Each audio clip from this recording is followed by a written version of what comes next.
Vamos a continuar entonces con el azufre. No sé, Caro, fíjate el chat, que hay algo, pero si yo lo abro se me va de acá. No, no, no hay nada. Nuevo, por lo menos. Eh,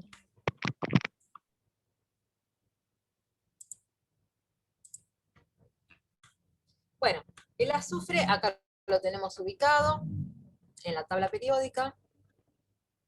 Y vamos ya estuvimos viendo antes cuáles eran las propiedades periódicas del azufre y destacábamos las diferencias que presenta respecto del oxígeno. Ahora después charlamos un ratito sobre eso.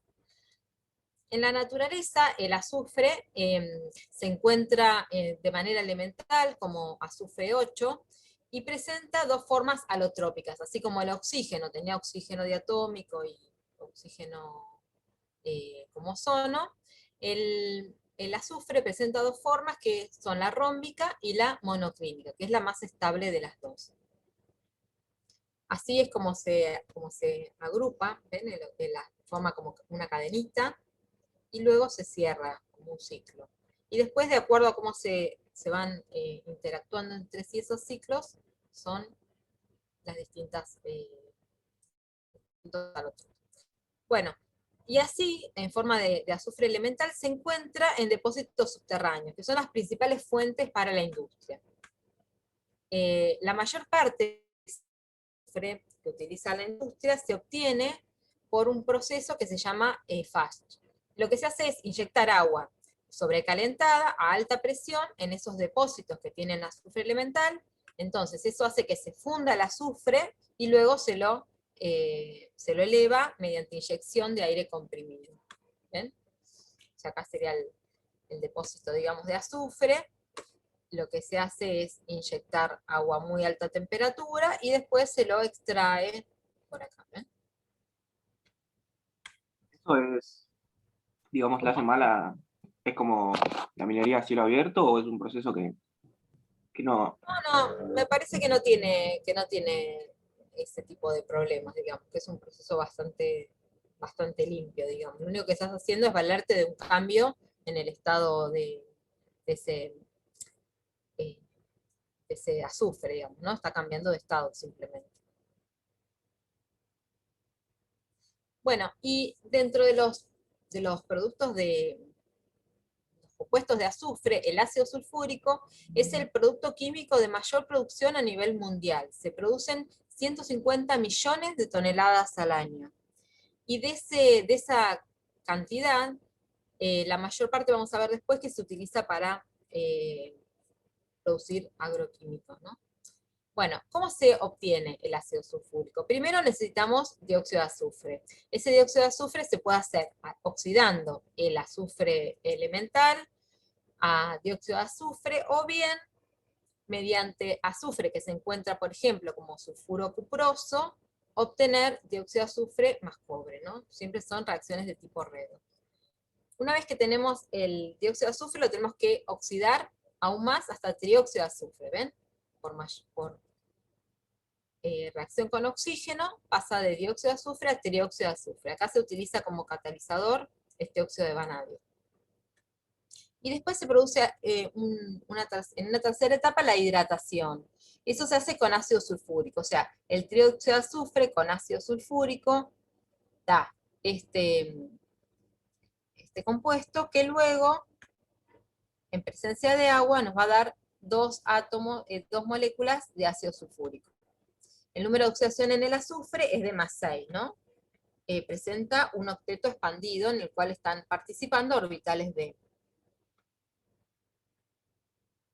Bueno, y el ácido sulfúrico tiene sus equilibrios.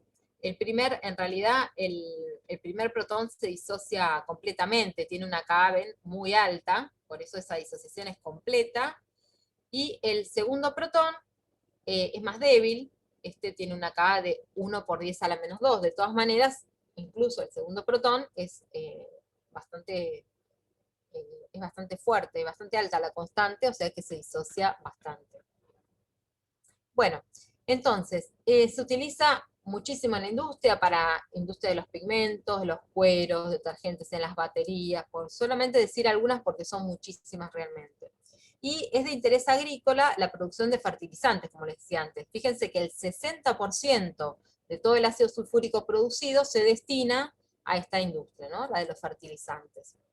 Y, por ejemplo, para la producción de ácido fosfórico, a partir de la roca fosfórica, o sea, se hace reaccionar roca fosfórica con ácido sulfúrico para producir ácido fosfórico que después se utiliza para la producción de fertilizantes, como son los superfosfatos y también los sulfatos de mono y diamonio, ¿no? También tiene utilidad para la corrección del pH de suelos. Se puede utilizar, se puede aplicar en suelos muy alcalinos para disminuir el pH y se lo hace en forma de soluciones diluidas. Bueno, estados de oxidación ya estuvimos mirando algunos. Por ejemplo, en los sulfuros -2, el azufre elemental está con 0. Puede estar con estado de oxidación +1, por ejemplo, en el dicloruro de azufre, +2 en el tiosulfato, +4 en el sulfito, y +6 en los sulfatos. Entonces, vemos que presenta de reducido a oxidado un gran número de estados de oxidación. Bueno, los óxidos y oxoácidos del azufre, por ejemplo, acá tenemos el azufre con oxígeno, el dióxido de azufre, que se puede combinar con agua para dar el ácido sulfuroso. Este es un ácido diprótico débil, que en solución acuosa se disocia, y su primera constante es de 10 a la -2, mientras que la segunda de 10 a la -8. Ven que es bastante más débil que el ácido sulfúrico, ¿no?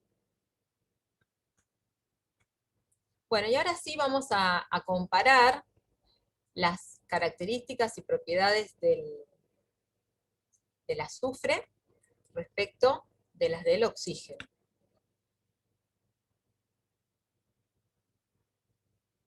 Vamos a ver algunos compuestos análogos de oxígeno y de azufre.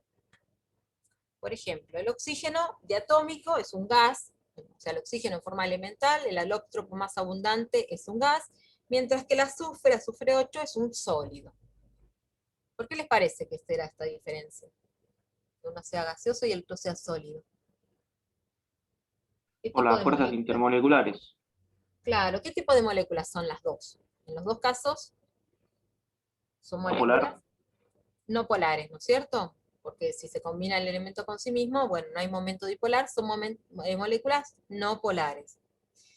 Y sí, por las fuerzas, ¿qué fuerzas intermoleculares pueden mantener unidos a estas moléculas si se trata de moléculas no polares? ¿Cuál es la fuerza London. intermolecular? La de London. ¿Y por qué el azufre 8 tiene una London que le permite ser sólido, mientras que el oxígeno también tiene London y es un gas? ¿Por qué será? Por su tamaño. Claro, porque cuando tenemos moléculas que tienen mayores MR, digamos, que están formadas por átomos más grandes, con mayor número de electrones, se generan nubes de electrones más fácilmente polarizables, y además tenemos como más puntos a veces de contacto. Entonces, la unión es más fuerte y se produce un sólido. Bueno, con sodio, por ejemplo, el oxígeno da óxido de sodio, mientras que el azufre es sulfuro de sodio, son compuestos análogos.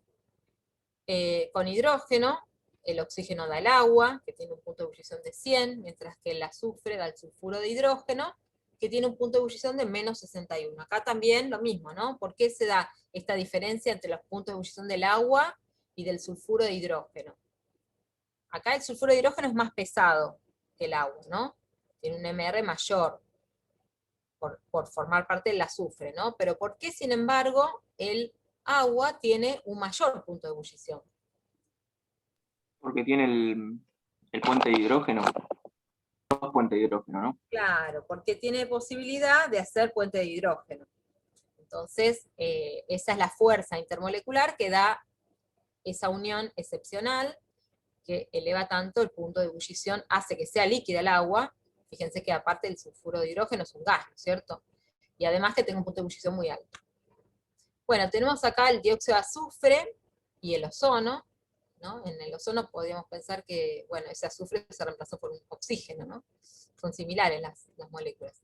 Con carbono, dióxido de carbono, que es un gas, mientras que tenemos ahí el disulfuro de carbono, que es un líquido, y bueno, acá también, ¿no? La cuestión va a ser esta de, en ambos casos se trata de moléculas no polares, pero en un caso tenemos una London que es más importante. Después tenemos también el ion cianato y el ion tiocianato, que tienen estructuras semejantes, comparables o análogas, y la urea con la tiourea, ¿no? Bueno, entonces vamos a analizar un poquito a qué se deben, cuáles son las principales diferencias entre el azufre y el oxígeno.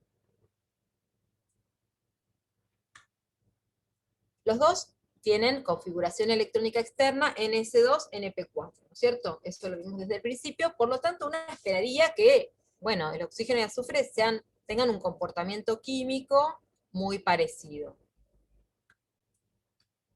De hecho, por ejemplo, ambos elementos dan compuestos iónicos con metales electropositivos y también compuestos covalentes similares, como veíamos recién, ¿no es cierto?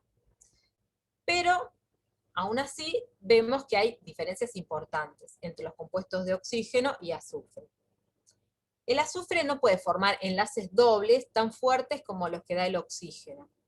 Si bien hay compuestos que tienen enlace azufre-oxígeno, como estábamos viendo recién, y azufre-carbono, por ejemplo el dióxido de azufre o el sulfuro de carbono, estos enlaces no son tan fuertes como los que forman como los que se hubiesen formado si en lugar de azufre tuviésemos oxígeno, ¿no? Son más débiles.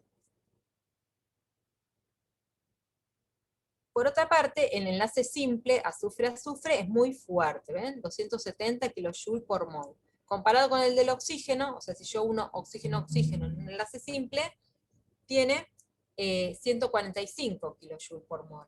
Entonces tiene el azufre una tendencia a la catenación, es decir, a formar compuestos con cadenas de enlaces azufre-azufre. Es similar a lo que hace el carbono. El carbono es el que más tiene esta tendencia, ¿no? En la tabla periódica tiene toda la química orgánica, mismos compuestos, donde está justamente concatenándose con otros carbonos. Bueno, el azufre es el que sigue en esta tendencia a la homocatenación, ¿no? A unirse consigo mismo. De hecho, en su propia molécula, en el azufre elemental, está haciendo esto, se está uniendo varias veces consigo. Bueno, ¿y cuál es el fundamento de estas diferencias? ¿Qué les parece? Una ya me la estaban diciendo, me comentaron, una de las diferencias que explicó algunas de las cuestiones que aparecían en los compuestos análogos, ¿no es cierto? Era el tamaño. El oxígeno es un átomo mucho más chiquito que el azufre, entonces eso genera algunas características en los compuestos de los cuales forma parte. Por otra parte, es muy electronegativo. El oxígeno es 3,5, mientras que el azufre es 2,5. Por ejemplo, en el caso del agua, esta electronegatividad alta del oxígeno hace que se pueda generar el puente de hidrógeno. Y por otra parte, el azufre tiene orbitales de baja energía en la capa de valencia, que le permite dar compuestos como, por ejemplo, esos octetos expandidos, ¿no? Le permite otro tipo de hibridaciones que no tienen lugar en el caso del oxígeno. Bueno, y con esto terminamos con la parte formal del grupo 6, para pasar ahora sí a tratar un poco el tema del azufre ya como nutriente, como elemento de interés agronómico. Así que bueno, voy a cortar acá la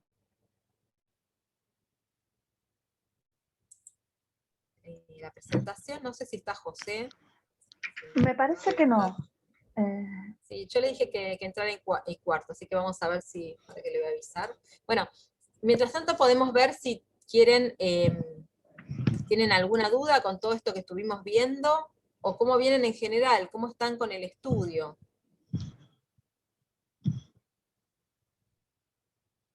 ¿Cómo vienen con esta segunda parte? Bien, pero yo recién estoy arrancando en realidad para prepararme para el parcial. Todavía no había hecho nada hasta ahora.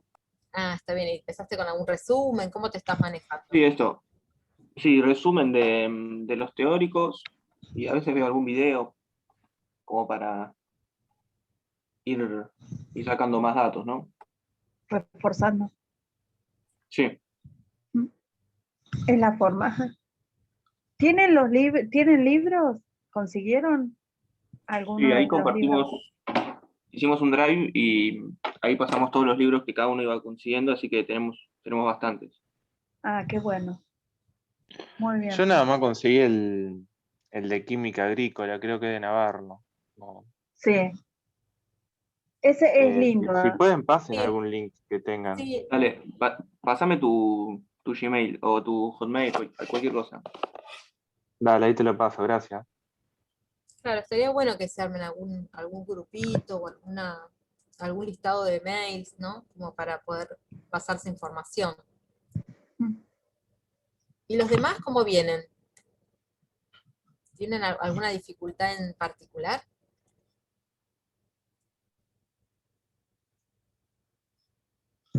Están mudos, ese es el problema.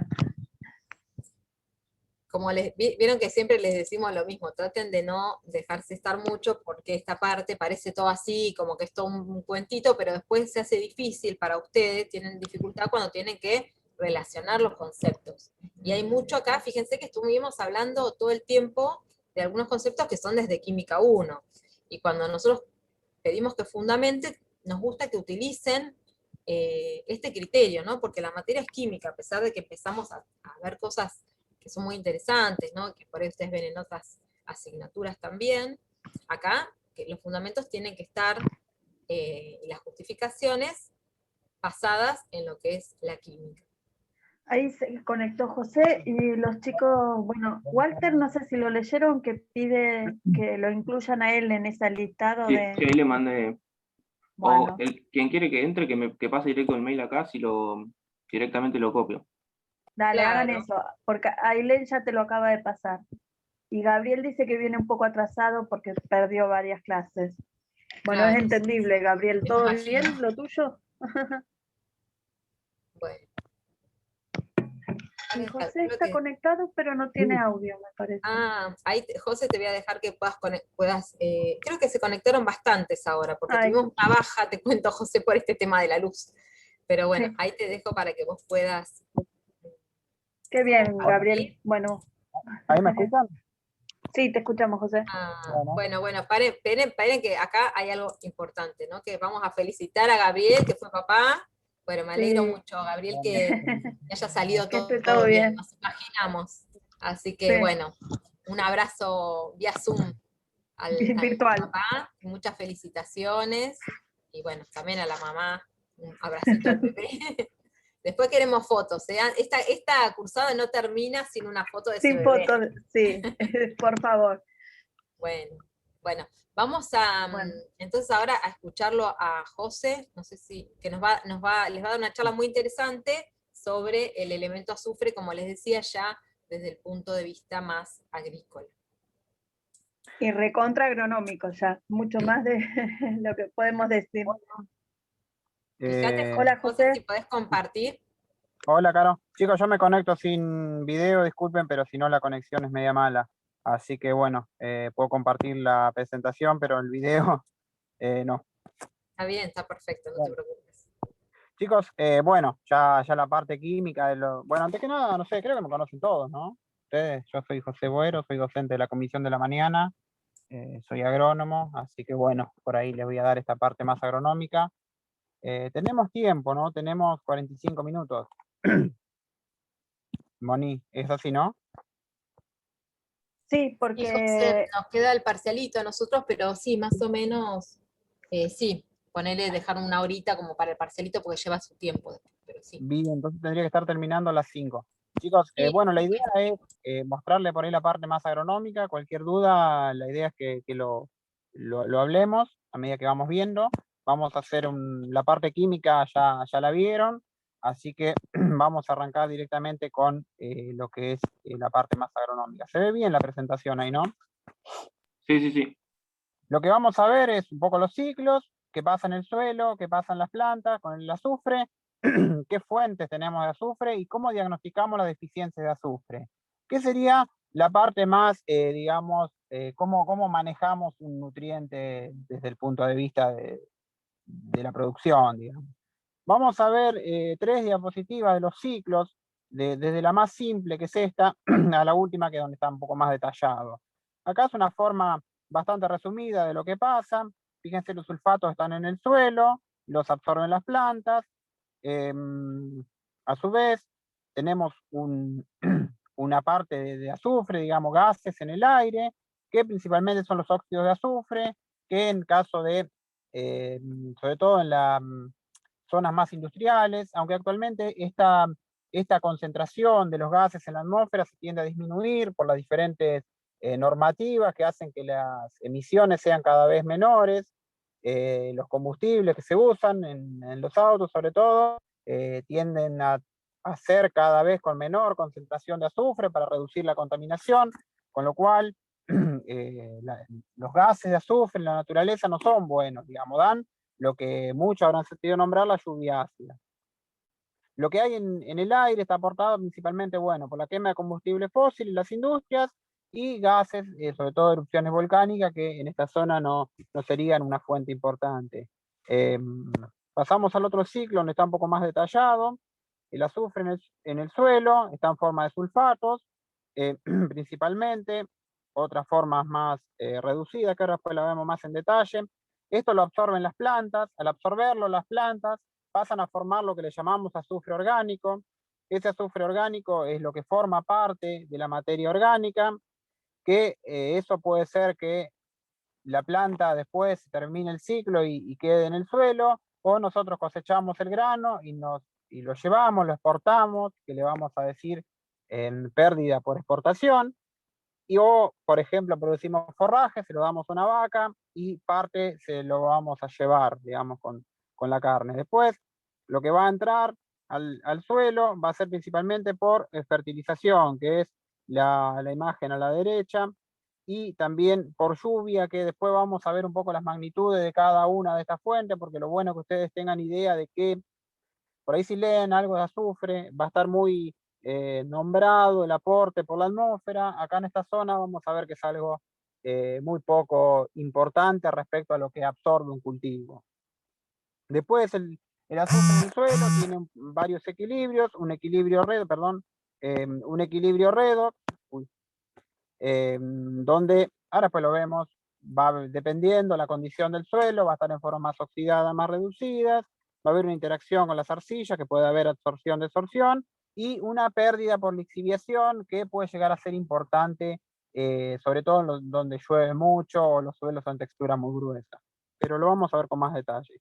La idea es de estos ciclos es que tengan una visión más general de todo lo que pasa, tanto sea en el suelo como en la atmósfera, y después nosotros vamos a trabajar lo que realmente nos importa, qué es lo que está en el suelo, qué es lo que va a darle, es lo que va a permitir que la planta lo absorba. Tenemos otra forma de ver el ciclo, que acá está con un poco más de detalle, que está lo que es el ciclado interno, lo que está marcado en el círculo rojo, que es lo que vamos a hacer más foco nosotros, que es el azufre disponible, que en forma de sulfato, que está acá en solución, es lo que está, yo no tengo puntero, pero bueno, es lo que está acá a la derecha del cuadro. A su vez tenemos azufre orgánico formando parte de la materia orgánica. La materia orgánica puede aportar sulfatos durante el proceso de mineralización, que ustedes creo que ya lo vieron. La mineralización es cuando la materia orgánica, digamos, los compuestos orgánicos se degradan a compuestos inorgánicos como sulfatos, nitratos, amonio y demás. A su vez, hay una interacción, hay un equilibrio redox y hay una interacción con la fase sólida que lo vamos a ver con más detalle porque tiene una cierta particularidad. Los suelos en general tienen carga negativa, o sea, tienen capacidad de intercambiar cationes.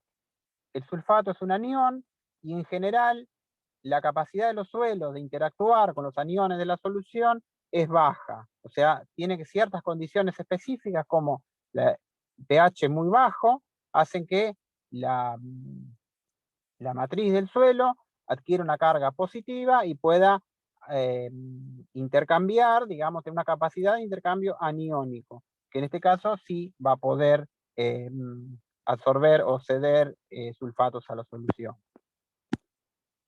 Vamos a esta parte, que es la parte más específica, que es lo que nosotros nos interesa principalmente. Nosotros nos interesa aportar azufre a las plantas. A las plantas, para generar un rendimiento, un cultivo, tiene que generar biomasa, y para generar esa biomasa, el rendimiento cultivo es proporcional a la biomasa que genera. Para generar una biomasa, lo que tiene que hacer es absorber nutrientes en una cierta proporción, lo vamos a ver más al final, pero básicamente va a tener que absorber nutrientes de la solución del suelo.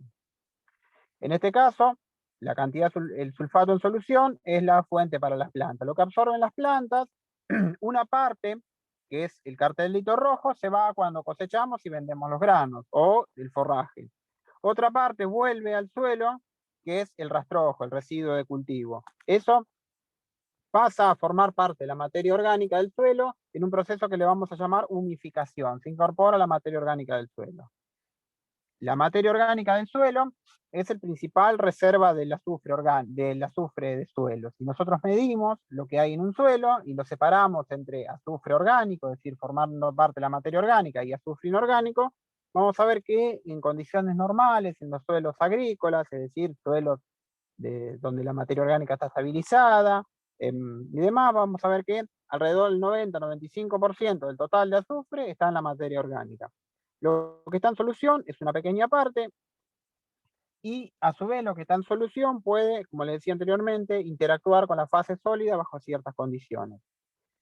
Entre lo que tenemos en solución y la fracción orgánica hay un equilibrio o un intercambio, más que un equilibrio, entre dos procesos, que uno es la mineralización, que es cuando la materia orgánica se descompone, se pasa a sus compuestos inorgánicos, y el otro proceso que ocurre es la inmovilización, que pasa en situaciones donde los microorganismos que generan la descomposición de la materia orgánica tienen exceso, abundancia de carbono, y entonces para crecer y reproducirse, porque tiene una fuente de energía muy disponible, que es el carbono, necesitan tomar azufre para formar parte de sus proteínas, digamos. El azufre forma parte de las proteínas. Entonces lo van a tomar de la solución del suelo en un proceso que se llama inmovilización. La inmovilización ocurre con casi todos los nutrientes en las condiciones donde hay principalmente un exceso de fuente de carbono. Y la inmovilización es un proceso que reduce la disponibilidad, digamos, las plantas solamente absorben sulfato en solución, sulfato, que está en solución. No pueden absorber ningún nutriente en su forma orgánica, ni azufre, ni nitrógeno, ni fósforo.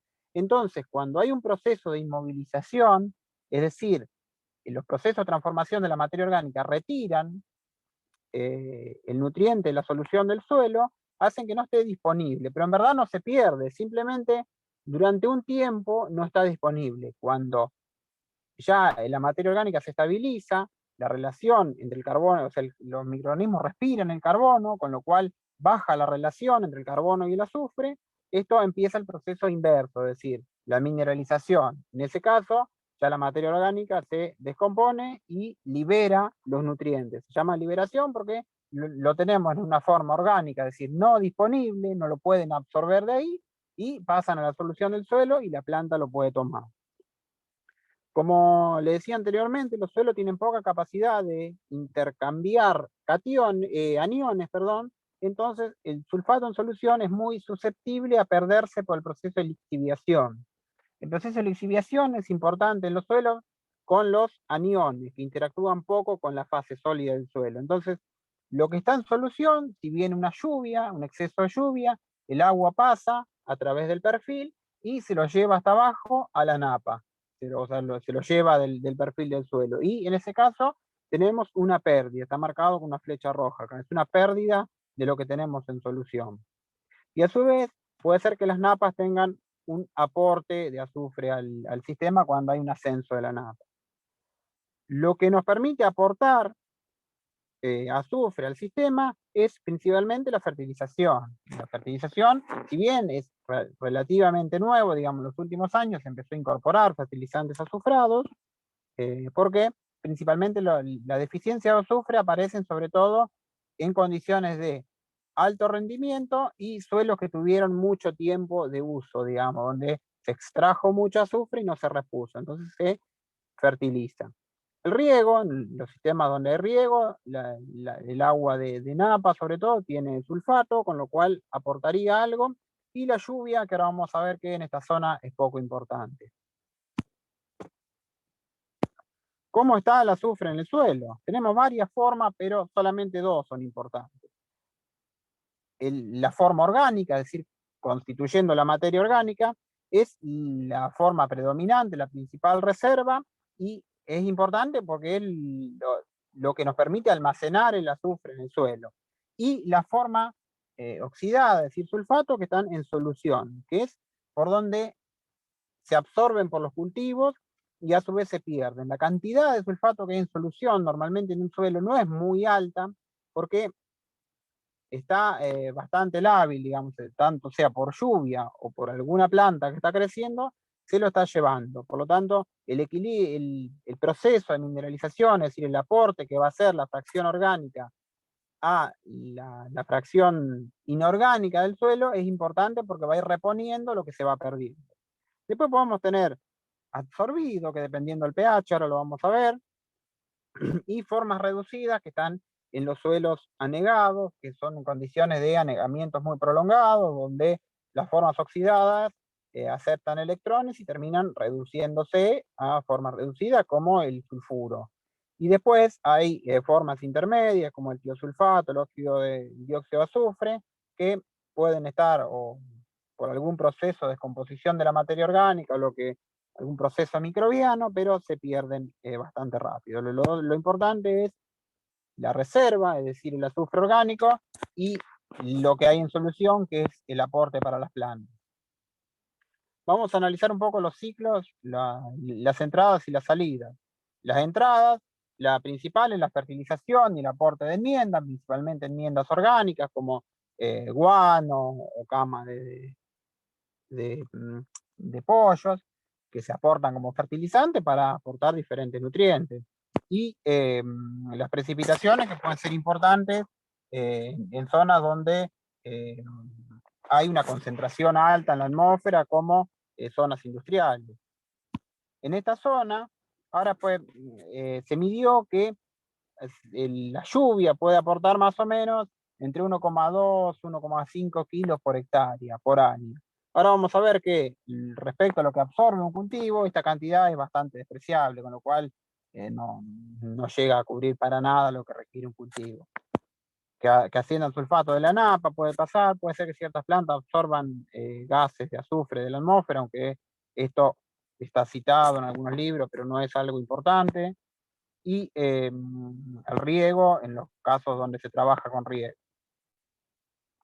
Las salidas, la principal salida del sistema es la extracción por cultivos.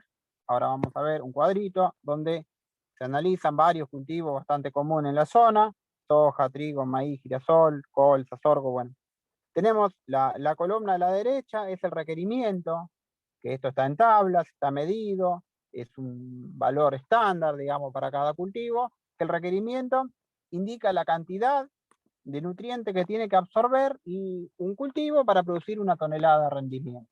Eso es requerimiento, o sea, necesito para producir 1 tonelada de soja 4 kilos de azufre. La columna que tenemos a la derecha es la extracción. La extracción es cuánto se lleva 1 tonelada de grano. Es decir, en soja, por cada tonelada de grano que cosecho, me estoy llevando 3 kilos de azufre. Lo que tenemos más a la derecha es un rendimiento promedio, que esto lo podemos saber el rendimiento exacto de cada campo, de cada lote.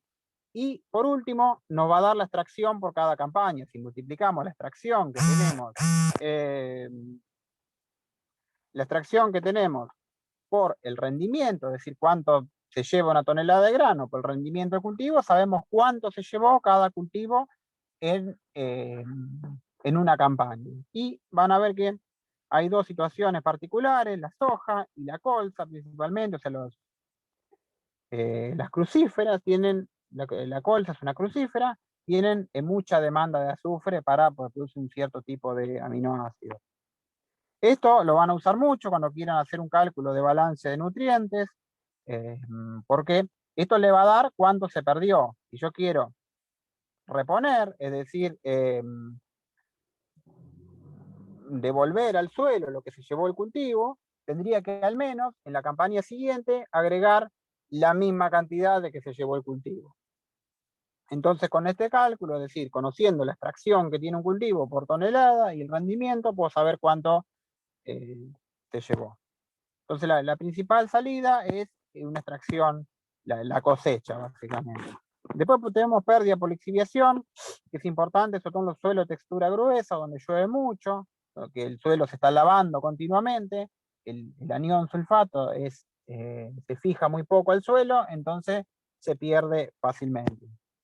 Y la erosión es otra pérdida, que esto es cuando estamos perdiendo suelo. Acá estamos perdiendo todos los nutrientes, digamos. Se va al suelo junto con su materia orgánica y todo lo que tiene.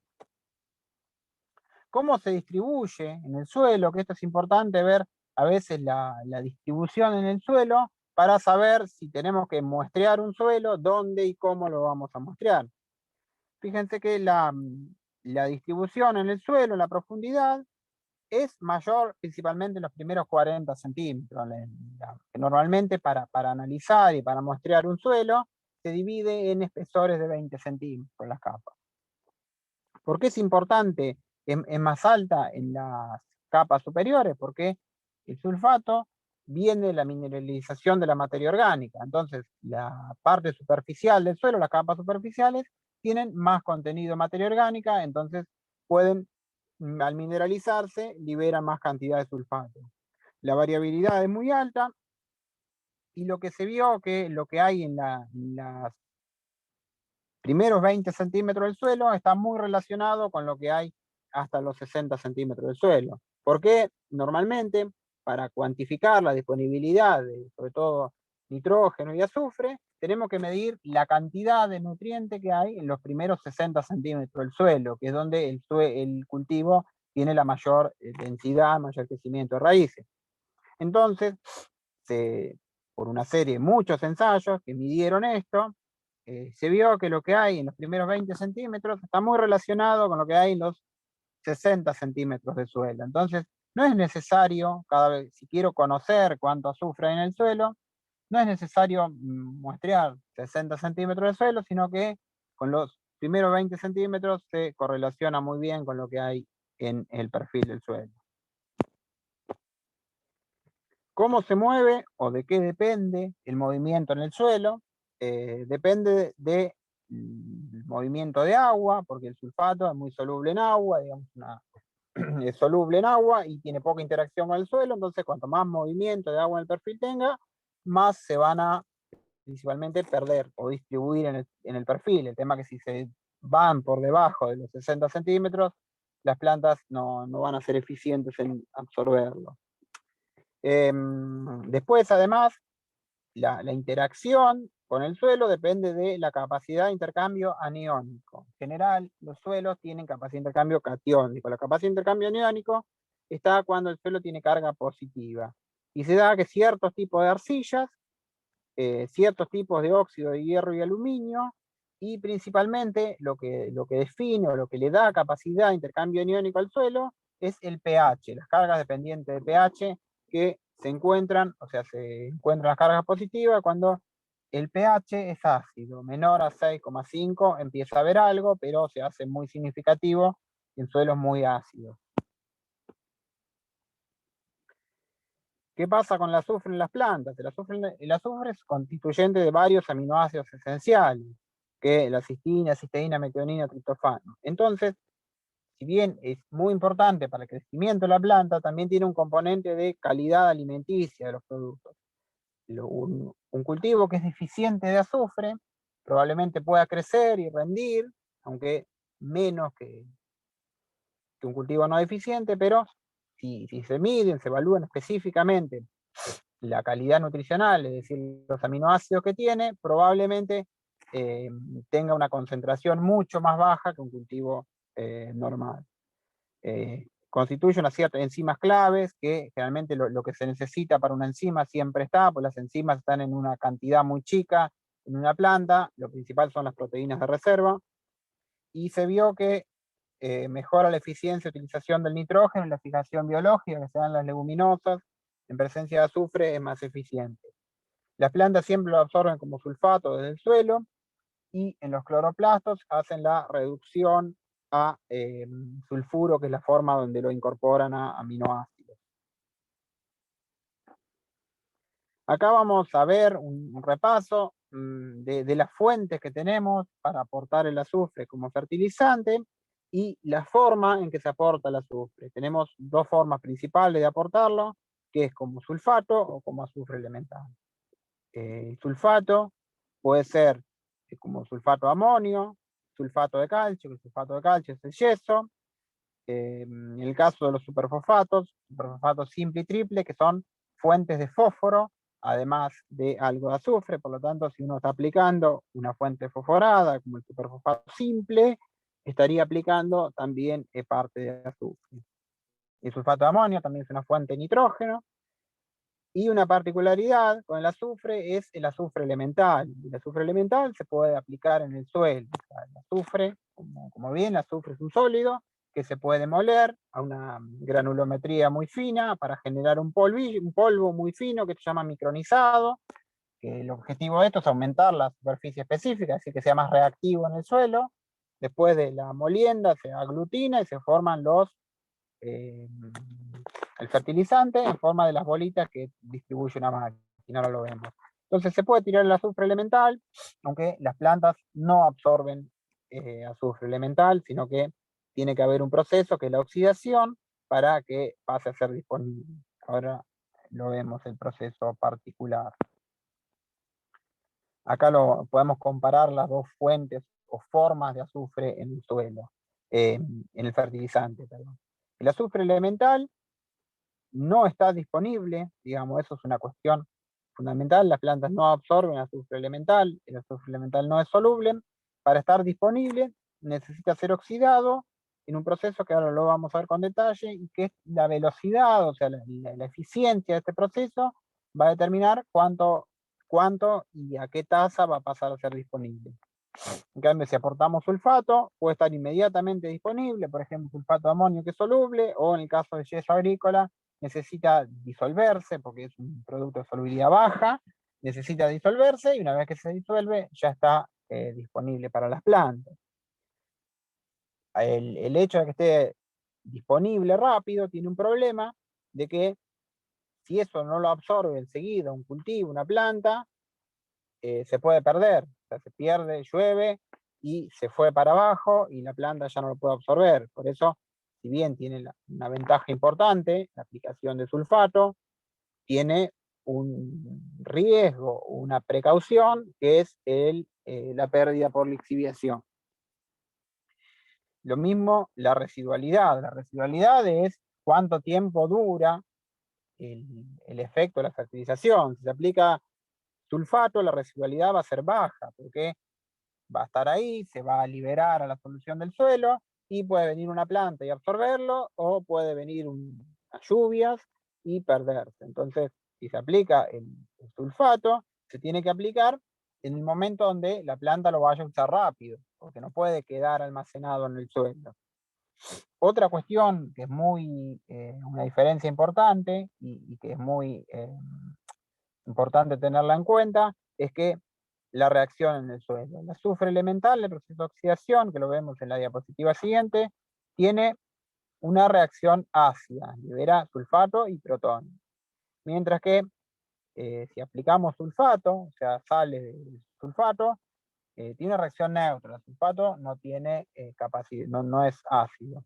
Entonces, eso hay que tenerlo en cuenta en función de lo que estemos haciendo y de que va a tener esa consecuencia el aplicado azufre elemental. Ahora vemos que hay condiciones que va a ser bueno hacerlo. Entonces, ¿dónde se recomendaría o para qué se recomendaría una y otra fuente? Si voy a fertilizar un cultivo de una pastura, un cultivo que va a estar mucho tiempo creciendo, está bueno una aplicación de una fuente de liberación lenta, como es el azufre elemental, que durante un tiempo me va a estar, digamos, lo que se va pasando, se va oxidando, va a estar dándole sulfato al cultivo. En cambio, si necesito un cultivo, ¿no? Un cultivo maíz o algo que crece muy rápido, va a haber que usar una fuente de sulfato directamente, y muy soluble para que inmediatamente esté disponible. Acá faltó una comparación, pero el costo por kilo de nutriente es mucho menor en el azufre elemental. Entonces, por ahí sería una cuestión de que lo hace más útil en ciertos casos. ¿Qué es la oxidación? El proceso de oxidación es un proceso microbiano que se hace en el suelo, pero la reacción que tiene este proceso es azufre elemental con oxígeno y agua, lo que tiene arriba genera ácido sulfúrico. El ácido sulfúrico se disocia en 2 protones más sulfato, que son, los protones son los que nos dan acidez en el suelo, y el sulfato, bueno, es lo que queda disponible. ¿De qué depende este proceso? Es un proceso microbiano, y depende de las condiciones básicamente que favorezcan el crecimiento de la biomasa, con lo cual la temperatura tiene un rango óptimo de temperatura, o sea, temperaturas cálidas, y humedad, que haya disponible humedad. Suelos con más cantidad de materia orgánica van a oxidar más rápido el azufre elemental. Después, es muy importante el tamaño de partícula. El tamaño de partícula define la superficie específica. La superficie específica es la cantidad de superficie que hay disponible por gramo de compuesto, digamos, en este caso de azufre. Entonces, cuanto más fina, más chica sea el tamaño de partícula, más superficie específica hay. Al haber más superficie específica, se produce más rápido, o sea, hay más, o sea, tiene más capacidad de mineralizarse más rápido. Entonces las fuentes que estén molidos más finos van a ser más, lo que se llama reactividad de la fuente, van a liberarse más rápido. Acá hay una foto de lo que se puede usar. El azufre elemental, bueno, se muele muy fino, o sea, el polvo ese no se puede aplicar, sino que lo que se hace es ponerle algunos compuestos, llaman aglutinantes, que hacen que se pueda después moldear las bolitas estas, que son las que tira la fertilizadora. Fuentes combinadas, que también se usan, donde se agrega una parte como sulfato para que se libere rápido, y una parte como azufre elemental para que se mantenga en el suelo, o sea un aporte más para que quede para el cultivo siguiente y compense la extracción. Digamos, tiene varias maneras de usarse. Y después el yeso, que también se puede aplicar directamente o molido, o aplicarlo molido y después preparado para aplicar, digamos. Hay diferentes formas de usar el yeso. Puede ser directamente molido, o molerlo fino, hacer un polvo, y después con ese polvo hacer no sé cómo tienen el nombre, digamos, los agregados, las bolitas, que son las que aplica la máquina. Si nosotros está molido, eso va a ser mucho más fácil de que se libere. Bueno, para entrar más a la parte de diagnóstico, que es una de las partes fundamentales del manejo de un nutriente, una de las formas que se desarrolló para conocer aproximadamente la disponibilidad de un nutriente es el análisis de sulfatos. Se desarrolló un método que se usa en diferentes tipos de suelo, que nos permite cuantificar aproximadamente el nivel que tenemos de sulfato en solución y sulfato absorbido. Este método tiene 2 partes. Una primera parte que se hace una extracción del suelo, y donde se hace una extracción del suelo, donde se agrega un anión, que en este caso el fosfato, para desplazar parte del sulfato que está absorbido. Entonces podemos cuantificar lo que hay en solución, que se va a disolver, y lo que está absorbido. Entonces se pone el suelo con el extractante, la solución extractante, se agita bien, se deja un tiempo determinado, y después se filtra para dejar una solución limpia. Esa solución limpia después se hace una cuantificación, que es la precipitación con sulfato de bario, se le agrega bario, se genera sulfato de bario. Esto es un precipitado que con un estabilizante genera una turbidez en el líquido, y esta turbidez, junto con una curva de calibración, es un método bastante sencillo, se puede cuantificar. y después conociendo bueno, la concentración que hay en la solución, podemos saber cuánto hay por gramo de suelo. Y se sabe más o menos que los suelos los podemos clasificar en función de la disponibilidad que tenemos de sulfato con este método. Tenemos una tabla que nos dice cuándo es deficiente, cuándo es óptimo. Ahora, ¿qué problema hay con esto? Se vio que en esta zona, en la región pampeana, por ahí en otro lugar funciona esto, este método no funciona. Si bien da una idea de la disponibilidad, no funciona porque esto lo que está midiendo es lo que hay en solución. Y lo que hay en solución, en verdad, es muy poco respecto a lo que va a absorber un cultivo. Entonces, nos da una idea inmediata en el momento de cuánto hay.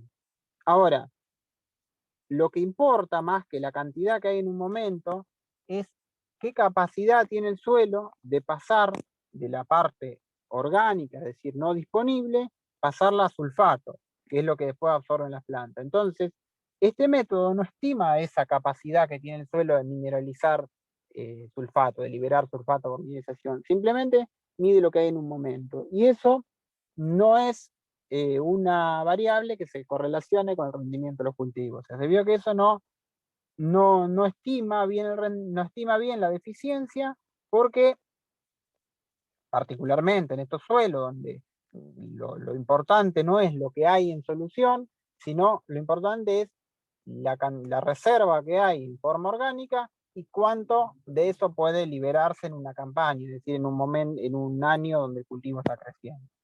Entonces, ¿cómo se diagnostica la deficiencia de azufre? O sea, ¿cómo vamos a saber en qué condiciones va a ser conveniente, o sea, va a ser conveniente o necesario aplicar un fertilizante azufrado? Hay unas ciertas condiciones predisponentes que se vieron que bajo estas condiciones hay mucha respuesta a las fertilizaciones, es decir, un cultivo fertilizado rinde mucho más, que son los suelos donde tienen mucho tiempo de uso agrícola, es decir, si los suelos durante mucho tiempo se cultivó, es muy probable que falte azufre porque normalmente la reposición, o sea, la cantidad que se agrega por fertilizante, históricamente fue mucho menor a lo que se llevan los cultivos. Entonces, si los suelos se usaron durante mucho tiempo para producir y no se agregó azufre, lo más probable es que sean deficientes y que vayan a responder bien a una fertilización. Los suelos que tienen bajo contenido de materia orgánica o textura arenosa van a tener, los suelos que tienen bajo contenido de materia orgánica van a tener poca fuente. Entonces, por más que esa materia orgánica se mineralice, si hay poca cantidad de materia orgánica, la cantidad que hay de reserva es muy chica, entonces el aporte va a ser chico. Los suelos de textura arenosa tienden a ser deficientes de azufre porque en los suelos de textura arenosa hay mucha pérdida por lixiviación de nutrientes, o sea, circula mucho el agua y tenemos mucha pérdida por lixiviación. Y bueno, si hay bajo contenido de sulfato, pero puede ser que lo más probable es que el bajo contenido de sulfato que se midió sea consecuencia de la baja cantidad de materia orgánica. Podemos ver un lote con síntomas visuales, lo cual no es muy común de ver porque cuando hay síntomas visuales de deficiencia, o sea, todos los nutrientes tienen un síntoma de deficiencia. En el caso del azufre es principalmente la clorosis, es decir, el color amarillo de la hoja.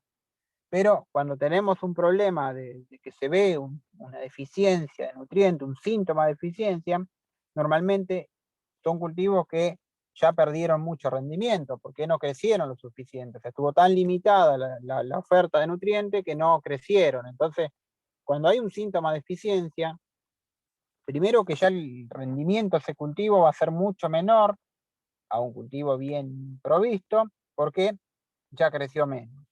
Y además, si se aplica, ya va a ser bastante avanzado el ciclo, entonces no vamos a tener una buena respuesta.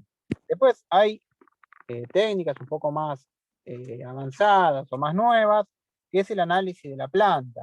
Lo mismo, el análisis de la planta es tomar una muestra de la planta, medir la concentración de azufre, de sulfato o de azufre, dependiendo qué técnica, y compararla con un umbral de referencia. Los métodos de diagnóstico en planta normalmente son muy específicos en el estadio fenológico que tiene que estar la planta, que hay que ir a medir, porque se necesita que la referencia, es decir, lo que está en la tabla, coincida, digamos, con el cultivo que se está evaluando, digamos. Si el método se desarrolló para un determinado estadio fenológico del trigo, por ejemplo, tengo que ir y muestrear el trigo en ese momento exacto, si no, no van a ser comparables los valores y no va a servir de diagnóstico.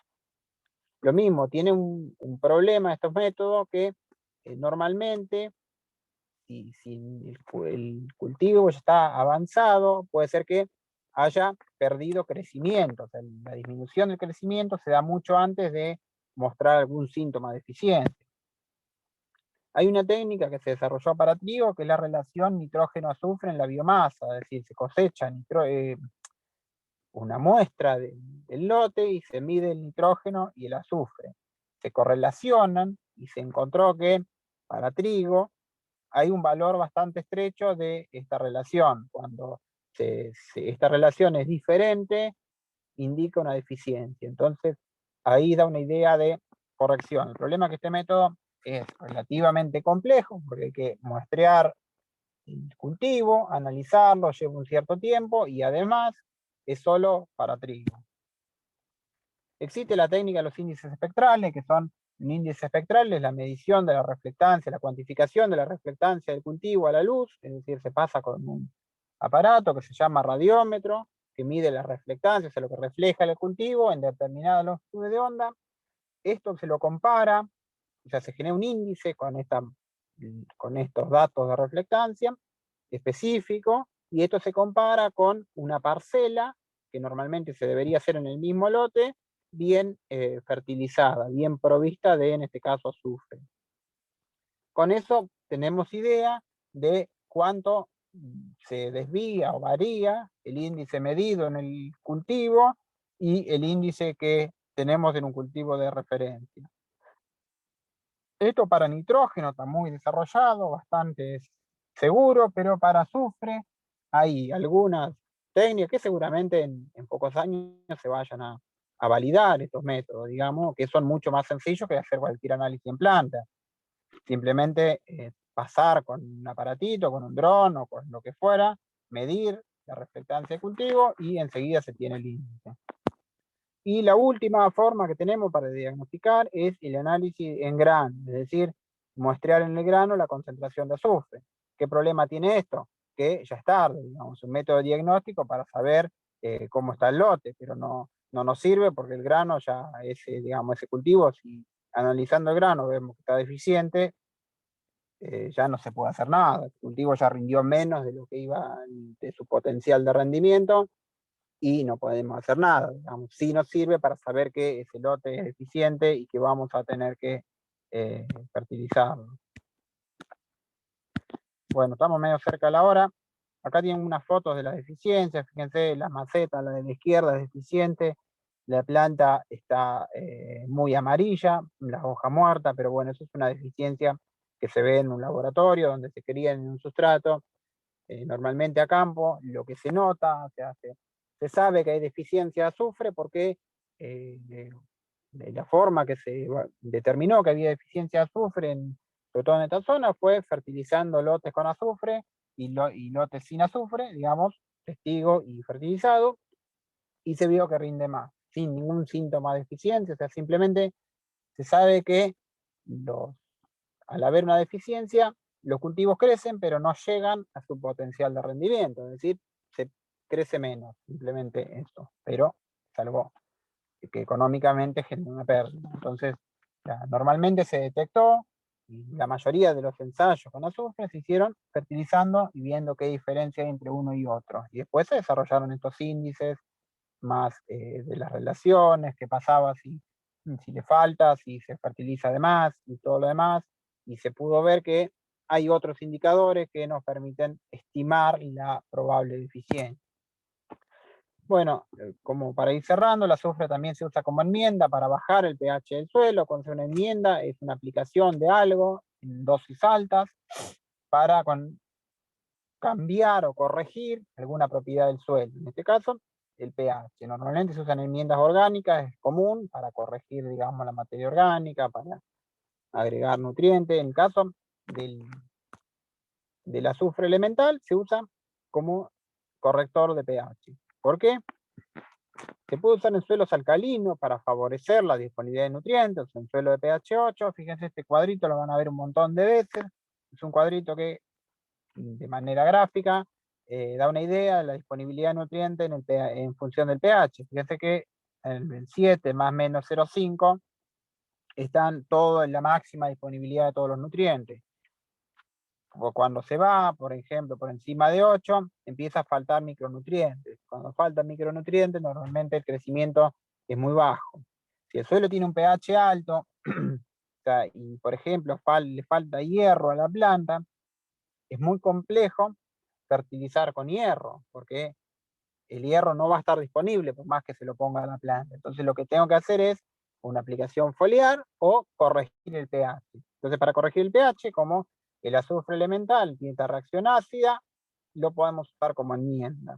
Y después situaciones particulares de cultivos que requieren suelos ácidos, que los más comunes o económicamente importantes son los arándanos y el tabaco, que requieren pH debajo de la neutralidad, es decir, si yo quiero sembrar arándanos en esta zona, tengo que sí o sí acidificar el suelo. Y el azufre elemental es una forma más barata de hacerlo, y además de ser barato, tiene la ventaja de que es de una acción residual, es decir, una buena aplicación en un momento, durante varios años, va a seguir oxidándose y generando ácido, que va a mantener el pH bajo. Bueno, si quiero bajar el pH del suelo, tengo que hacer un gran aporte de protones, porque el suelo tiene una capacidad buffer muy importante, dada principalmente por la materia orgánica. Entonces, el azufre elemental es muy bueno para eso y una forma más barata de bajar el pH. Las enmiendas se utilizan siempre en dosis altas.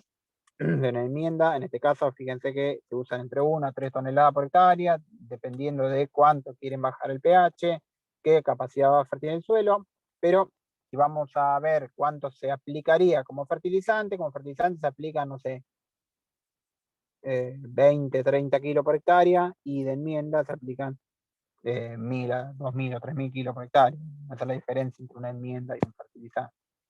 Bueno, en la última vemos un resumen. Esto por ahí es un resumen de lo que se dijo, pero lo fundamental es, en los suelos agrícolas, la reserva de azufre está en la materia orgánica, o sea, el suelo no tiene capacidad, a excepción de ciertos casos puntuales, donde el suelo tiene intercambio aniónico, el suelo no puede almacenar sulfato. Entonces, si quiero aumentar la cantidad de sulfato en el suelo, hay que o fertilizar directamente el cultivo o aumentar la cantidad de materia orgánica. La fertilización es fundamental porque si no, el aporte externo en esta zona, o sea, normalmente es escaso, digamos, a excepción de zonas donde la concentración atmosférica es alta, pero bueno, cada vez son menos. Y en esta zona el aporte que hay por lluvia no es importante respecto a lo que se lleva un cultivo. Entonces sí o sí hay que fertilizar porque el sistema es deficitario en azufre.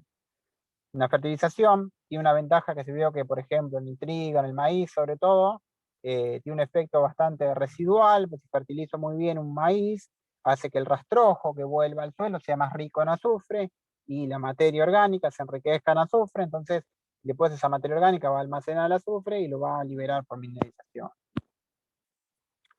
En cuanto al diagnóstico, no se puede predecir la respuesta a través de un análisis de suelo, principalmente porque el aporte depende de lo que se mineralice de materia orgánica, más de lo que haya instantáneamente, y es muy variable porque se mueve mucho, es muy móvil en el suelo, el sulfato. Entonces es muy variable, digamos. Pero lo importante no es lo que hay en el momento, sino lo que hay, lo que se libera por mineralización. Sí se pueden predecir situaciones de deficiencia, suelo de bajo contenido de materia orgánica, cuando hay alto rendimiento. Bueno, esta cuestión obvia, digamos, cuanto más rinde el cultivo, más va a necesitar. O sea, si yo quiero aplicar una tecnología que incremente el rendimiento, esto lo voy a tener que acompañar con un aumento en la oferta de todos los nutrientes.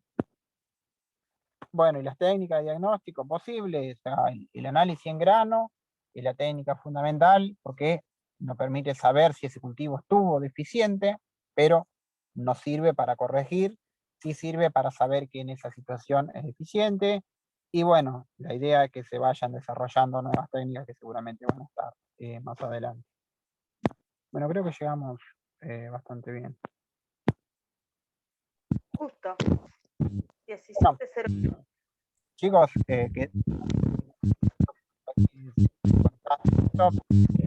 Ay, se que te nada. corta ahora, José. Teníamos re bien.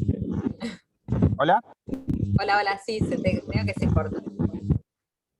Bueno, la idea es que esto fue un repaso más de lo que sea el ciclo, hasta lo que sea el diagnóstico. Bueno, es mucho, pero le va a quedar la presentación, así que no sé si queda alguna duda. Creo que más que nada tienen que tener respecto a los nutrientes que vamos a ver, ciertas cuestiones, digamos, puntuales, como el caso del azufre. Fíjense que no se puede almacenar en el suelo, sino que depende de la materia orgánica. Podemos saber el nitrógeno, el fósforo, pero ciertas particularidades que tiene cada uno de los casos. No sé si quedó alguna duda. Bueno, no sé si quieren preguntar algo. No, está bueno esa presentación, digo, después se la puedes pasar a las profes para que, porque tiene un par de datos muy buenos que no se va a anotar todo tampoco. La idea es que ustedes, digamos, que la tengan. Si yo ahora después se las paso, no hay Sí, problema. sí, está la del año pasado, que no sé si está muy modificada, más o Tiene menos. errores corregidos nada más, digamos. Igualmente, siempre las actualizamos. Ahora cuando termina la clase subimos la presentación y vamos a intentar también subir el video. Vamos a ver si se nos grabó bien. Así que no se preocupen porque todos los materiales siempre se los subimos. Bueno, si no tienen más nada que preguntar, nos quedaría para finalizar la clase el tema del parcialito. Que para el parcialito les vamos a pedir que se acomoden, que abran las cámaras. Nos vemos